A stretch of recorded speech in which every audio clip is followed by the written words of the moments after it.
Wales Premier Gladys Berejiklian has confirmed 2 people have died in horrific fires in the New South Wales town of Cobargo on the south coast. The father and son were residents of the town. Meanwhile, a 3rd person is missing near Narooma. He's feared to have also died in the fires affecting the New South Wales south coast. More than 4,000 people were earlier trapped on MALLACOOTA beach in Victoria's East Gippsland region. In good news, updated in the last hour, the wind has changed and gone through the town and the fire has bypassed it. Cheers were reported down on the beach due to that present fire danger passing. We are, though, starting to see the first scenes of devastation from Gippsland. These are pictures out of Clifton Creek in Gippsland, where the primary school has been destroyed. Firefighters from both states are mourning the loss of New South Wales RFS volunteer Samuel McPaul, who died when an horrific fire tornado flipped his truck near the border. Now, Bega Showground on the New South Wales south coast has been transformed into a makeshift campsite for hundreds of displaced residents and travellers. And that's where reporter Trudy McIntosh joins us now. Trudy, take us through the latest there. Well, it's certainly been, as the Premier put it today, a horrific day right across many parts of this region. There has been fires right up and down the New South Wales south coast from near Nowra all the way down to the Victorian border. And in the last hour, we have had confirmation of what had been reported earlier today, that 2 people have tragically lost their life in the town of Cobargo. That's around 40 kilometres north of where I am in Bega. These 2 men believed to be a father and son dying as that bushfire just ripped through from the west through that small town. There's also grave fears for an elderly man in the town of Narooma. It's believed he was trying to fight the fires at his home when he has tragically lost his life, with that still to be confirmed. Here was the update we got a short time ago from the New South Wales Police alongside the New South Wales Premier. Police have been in the last few hours able to get into Cobargo, into this house that's just west of Cobargo, and have unfortunately found 2 men in there deceased. That's of course a tragedy for their family and friends and the greater community of Cobargo, and our thoughts certainly are with those people. The 2 men at Cobargo are residents of Cobargo, a father and son, as we believe. Very tragic set of circumstances. We continue to try and make our way to a property, to a house that is west of Narooma, where unfortunately we think that the news there will not be good either, with an elderly man in that location that's been reported to us earlier today. And Trudy, it's New Year's Eve. How are spirits holding up down there? Well, as you say, New Year's Eve, this is not how many people expected to spend it here on the New South Wales south coast. It's such a popular destination at this time of year for holiday makers right across the country. I've spoken to people from as far as Queensland saying they came down here to spend the Christmas New Year period and are now spending it, in fact, at the Bega Showground. But they're certainly not out of the woods in terms of the fire threat down here. There is still 4 emergency level warnings as of 4 p.m. burning here on the New South Wales south coast. People wanting to leave this area, it's also very difficult to do so. The Princess Highway, which is the main road linking a lot of these coastal towns right up and down the coast, has been cut off in many different places just north of where we are in Bega. South of Bateman's Bay, getting out of Bateman's Bay is nearly impossible. It's closed the Kings Highway, it's closed to the south, and also at times been closed near Nowra. But in terms of the spirits here at the Bega Showground, people are keeping pretty positive and really paying tribute to the many volunteers who keep coming in here, giving donations and spending their time here. For the holiday makers, it's all a bit easier, I think. It's a much sadder story for the people whose properties are under threat or have been destroyed. But hopefully everyone can get a bit of distraction tonight and have a bit of a good time together. I suppose it's an odd thing. It's an odd feeling. We've been here since about 7 o'clock this morning. It's actually been quite surprising. You know, I mean, the unfortunate part is it takes a disaster like this to get the best out of human nature, and a lot of the ladies from the local area have been bringing food in and cakes and all sorts of things, and all the people that are here camped. It's just been great. You found it. Where have you come from today? We came from Wandella at about 12:30. We heard this huge loud humming sound over the fan because it was so hot, and I said, yeah, do you hear a humming?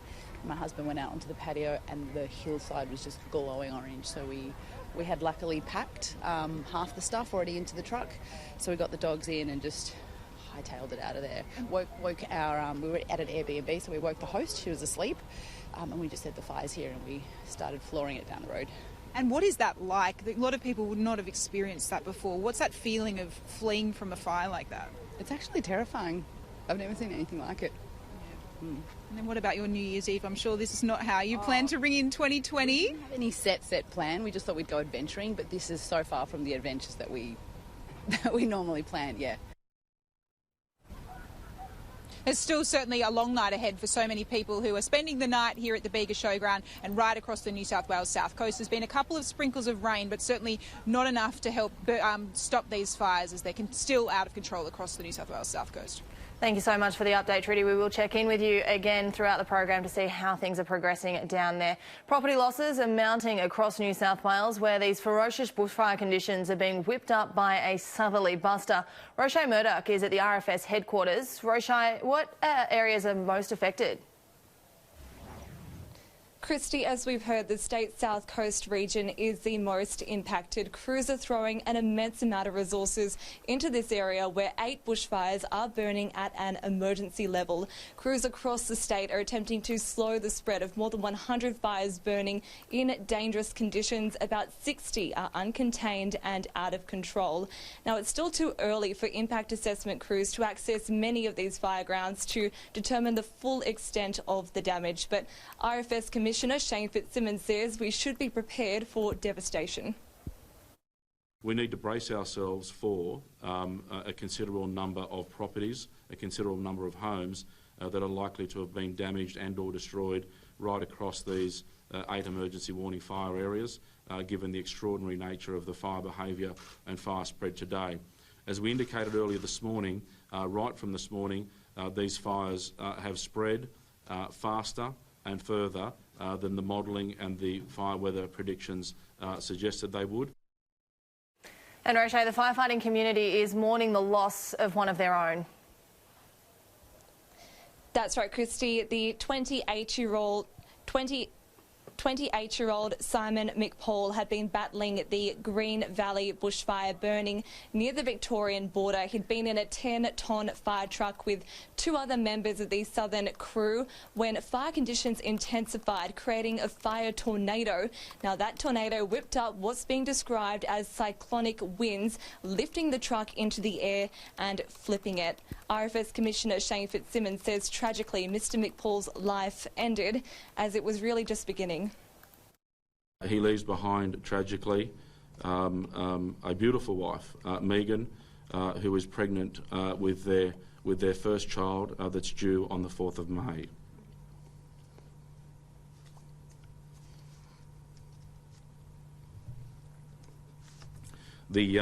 As you would expect, the family is grieving, and it's been a very difficult night, and I would be fair to say I don't even think the comprehension has set in yet at the enormity of the tragedy and the loss. Now, the Prime Minister has also paid tribute to Mr McPaul and his family, saying he was a brave firefighter, and for him to die just 5 months before the birth of his first child is one of the cruelest developments. Christy? Thank you so much for the update there, Rochelle. Just terrible news. Live now to Victoria, where there were shocking scenes out of MALLACOOTA earlier as thousands fled to the beach and water to escape the Gippsland fire. Joining me now to take us through the latest is Andrea Crothers. And Andrea, what's the latest there? Well, Chris, we do know 4 people remain unaccounted for. Now, as for the situation at MALLACOOTA, well, that wind change has come through and it has pushed the fire around the township. What we do know is that some houses were not able to be saved. We also know that the bowling club, the golf club have both gone up. Now, we go back to those shocking scenes there. We saw the sky was it was completely red. There were thousands of people racing to the water to try and get as far away from it as possible, some boarding boats. Let's have a look at Grant on the water there. MALLACOOTA. Because now the fire front's come through. Everyone's safe and sound. Got the girls and the dogs up the front. Got supplies, but get into the water. It's chaos. I've never seen anything like it.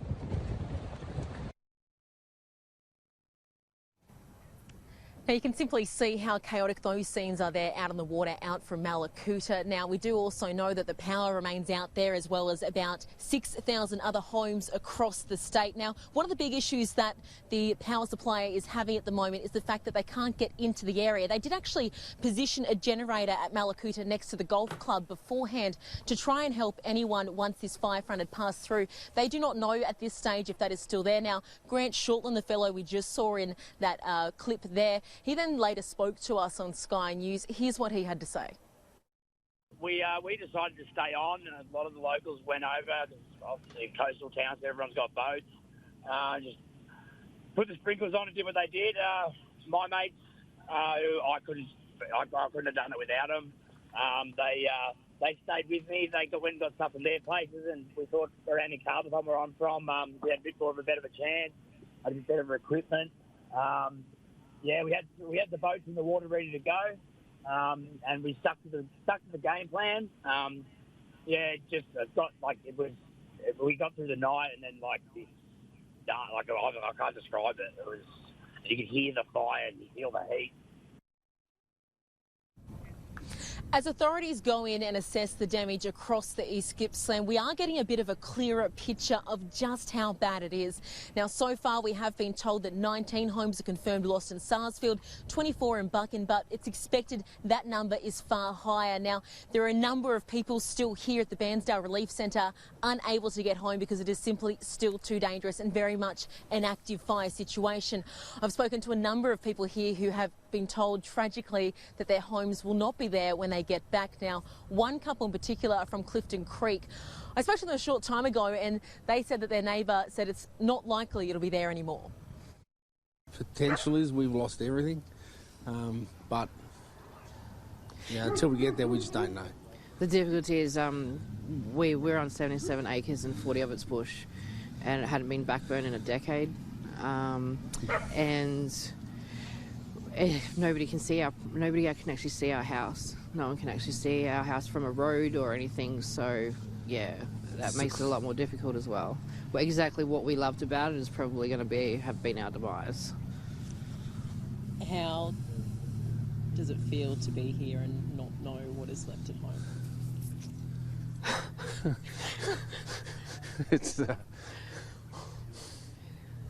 It's about the worst feeling that I think anybody could ever have. You don't know if you've got everything, you don't know if you've got nothing. We don't know what to tell the kids. We've got what we managed to get out with, which we're lucky, probably a lot more than some, in the way of vehicles and stuff, but yeah, it's the unknown. I think it's the unknown that's the scariest. Like, we just don't know. Now, Shannon Hutchings, that woman there, I spoke to her just a few minutes ago to see how she was going. She said she had hoped to get home today to assess the damage, but she just received a call again from neighbours saying that the situation has intensified there again, and that if anything was to be saved, well, it's now under siege once more. Christy? Absolutely terrifying conditions down there. Andrea, stay safe. We will check in with you again shortly. Now, just recapping the news out of MALLACOOTA in Gippsland, where the major fire danger has now passed. Here were authorities providing an update earlier. Commissioner, so there's some relatively good news here since we last spoke, and that is that MALLACOOTA, the wind change has gone through and it's now bypassed that town. So I understand there was a public cheer down at the jetty when that was announced, so that is good news for us. But having said that, as we said before, there are still active fire in that area, and they're still actively extinguishing houses that have burnt down on the outskirts of MALLACOOTA, and that work will continue. It was a different story earlier today, though, when 4,000 people took to the waterfront in a bid to search for safety. Earlier, Sky News spoke with the owner of the Wave Oasis Bed and Breakfast in MALLACOOTA about the fire front. Well, it's been what you call a disaster zone. So, gosh, no one can. We had in our mind what it might look like. I've never been through anything like this personally, and it was just horrendous. But very grateful and thankful that the majority of people all down here are alive. But with that wind, the way it all panned out, if it had been any other way than it was, we would have had a massive news story. Unfortunately, bad for us because it would have been horrendous. It was like a huge truck coming. We could hear the roar. It was black as like midnight, black as black could be. There was smoke in the air. We all had masks. Well, most people had masks on.